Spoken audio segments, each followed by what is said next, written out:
Alright, hello, welcome back everybody. PayPal and Patreon and the YouTube super whatever buttons are down there if you want to support me. Only do so if you actually can. So it's time for the monthly oil production levels update for non-OPEC countries. Starting down the list with a former OPEC country, Angola, who peaked at around 2 million barrels per day a decade and a half ago and has since declined down now to around 1 million and is on the verge of heading under that.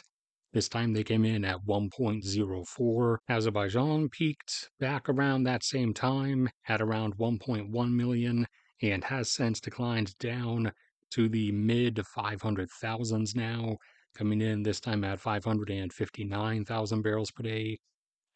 Argentina also peaked back in the 2000s at around 800 or 900,000 barrels per day and declined down to only 400,000 until they started fracking in the Vaca Muerta shale, which has now brought them back up to, as of this month, 860,000 barrels per day, making them a net exporter again, as their domestic consumption is typically in present day in the 700s. Australia was once up around 800,000, but they've declined since then, now down into the usually mid 200s.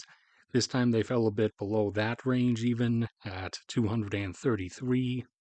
Last time, Brazil had gotten up to 4 million barrels per day for the first time and is continuing to push up just a little bit further, this time coming in at 4.03 million barrels per day. Canada, having fully recovered from the summertime massive production outage caused by those wildfires, is back up over 5 million barrels per day, this time at 5.22 million. China in present day is continuing to cling on to the lower fours, this time coming in at 4.3 million barrels per day. Meanwhile, their domestic consumption in present day is up around 17 or 18 million. Colombia has continued its stair-step fashion decline from its second peak of 1 million barrels per day down now to the mid 700s as they're heading down towards 700, this time coming in at 750. Meanwhile, their domestic consumption in present day is racing upwards to meet it. They're now up over 500. Ecuador is also seeing their export margin thin itself away.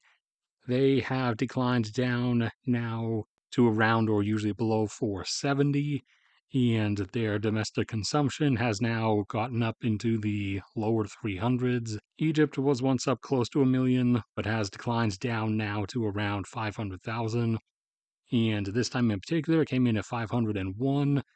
Ghana hit a peak of 214 a few years ago and has since declined down to, at first, around 150 before some enhanced recovery operations came in and brought them back up to 190, from which they have then declined down now to 182. But the activation of a new field next year or the year after that should jump them all the way up to 250. Guyana activated its fourth field back in the summer and is now up to 900,000 barrels per day of production versus their domestic consumption of only about 20,000.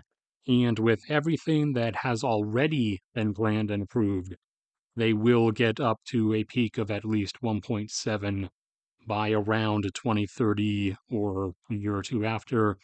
But with all of the fields and assets that they have in line that the different oil companies are waiting on approval of to begin drilling and producing eventually, it's a lot more likely that Guyana will see a final true production peak in the twos, possibly even closer to 3 million barrels per day. India held out in production close to 800,000 for a few decades and declined from that down to 600 and have been stalling their decline here for a little while, this time coming in at 610.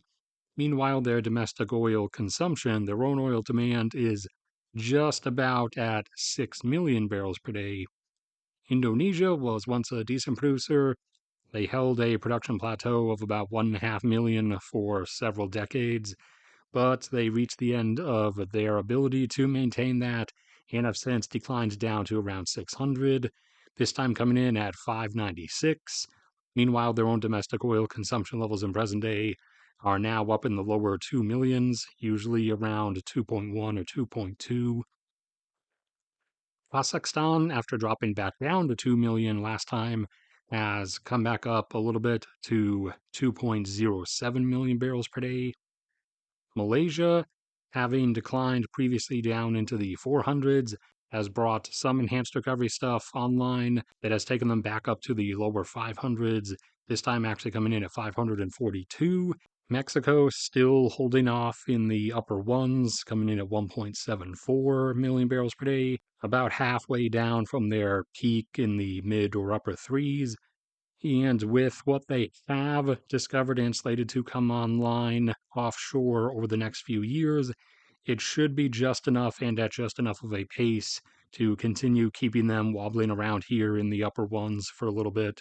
Norway, after activating that new field a couple months back and jumping up close to 2.2 for a little bit, has had other fields offshore shut down for maintenance, which has dropped them back down closer to 2, this time coming in at 2.02 million barrels per day. Oman has creeped back up over 1 million, this time coming in closer to 1.01 million barrels per day. And Qatar is continuing to hold out around 1.3, which they increased up to after leaving OPEC because, like all the other members who have left, they didn't want to deal with perpetual, eternal production cuts anymore. Russia has made it extremely difficult to get accurate, reliable data from them anymore. They were up to about 11 million barrels per day before invading Ukraine and had to cut down to 10 million immediately afterwards because of customer absence from Europe.